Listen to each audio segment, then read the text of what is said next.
अमेरिकी राष्ट्रपति Joe Biden ने यूक्रेन के बुचा में सामूहिक हत्याओं पर युद्ध अपराध के मुकदमे चलाने की अपील की है। बाइडेन ने पुतिन को युद्ध अपराधी बताया। बाइडेन ने पुतिन पर युद्ध अपराध का मुकदमा चलाने की मांग की, साथ ही पुतिन को क्रूर बताया। इतना ही नहीं, बाइडेन ने यह भी कहा कि यूक्रेन की मदद आगे भी जारी रखनी होगी। You may remember I got criticized for calling Putin a war criminal. Well, the truth of the matter is so what happened to Bucha. This warrants him, he is a war criminal. But we have to gather the information. We have to continue to provide Ukraine with the weapons they need to continue the fight. And we have to gather all the detail so this can be have a war crime trial. This guy is brutal. And what's happening in Bucha is outrageous. And everyone's seen it. Do you agree that it's genocide? No, I think it is a war crime. बुचा को अपने कब्जे में लेने के बाद Ukraine के राष्ट्रपति Vladimir Zelensky पहली बार शहर में पहुंचे। ज़ेलेंस्की का ये दौरा इसलिए खास है क्योंकि रूस से जंग छिड़ने के बाद से वो राजधानी कीव में ही है, लेकिन ये शायद पहली बार है जब वो कीव से बाहर निकले। उन्होंने बुचा में आम लोगों से मुलाकात की और हालात जल्द ठीक करने का भरोसा दिया। लगे हाथ उन्होंने रूस को इस नरसंहार का जिम्मेदार भी बताया। Світом як геноцид. Те, що ви сьогодні тут знаходитесь і бачите, що відбулось. Ми знаємо тисячі людей вбитих і закатованих з відрубаними кінцівками, зґвалтовані жінки, вбиті діти. Я думаю, що це більше, ніж...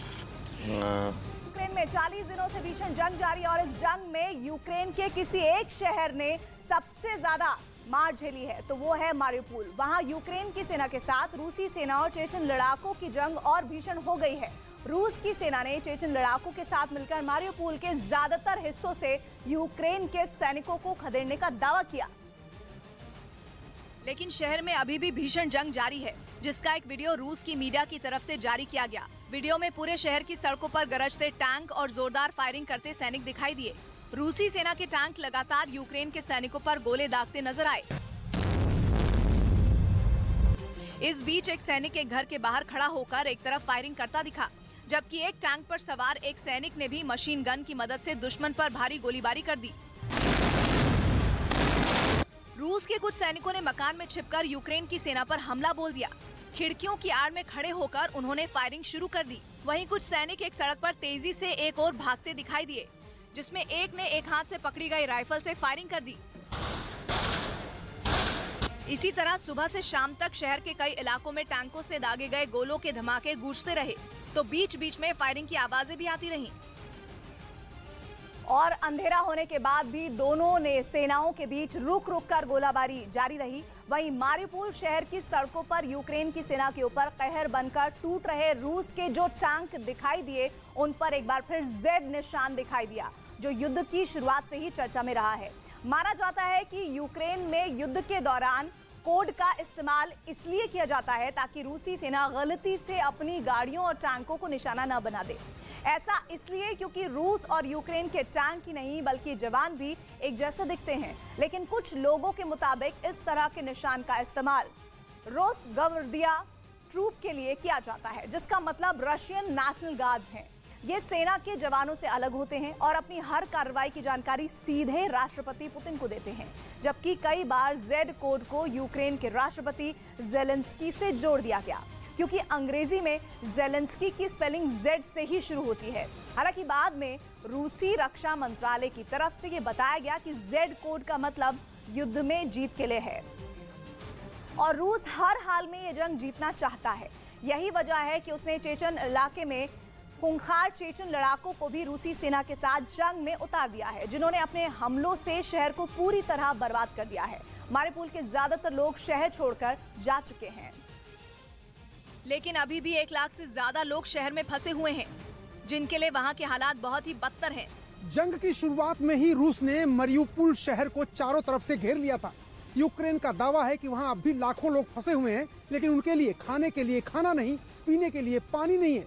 यही नहीं, यूक्रेन ये भी आरोप लगा रहा है कि रूस ने गैस की सप्लाई भी बंद कर दी है, जिससे लोगों का जीवन और मुश्किल हो गया है। इस बीच बम, गोले और बारूद के धमाकों के बीच वहां के रहने वाले लोग सुरक्षित ठिकाने पर जाने का इंतजार कर रहे हैं।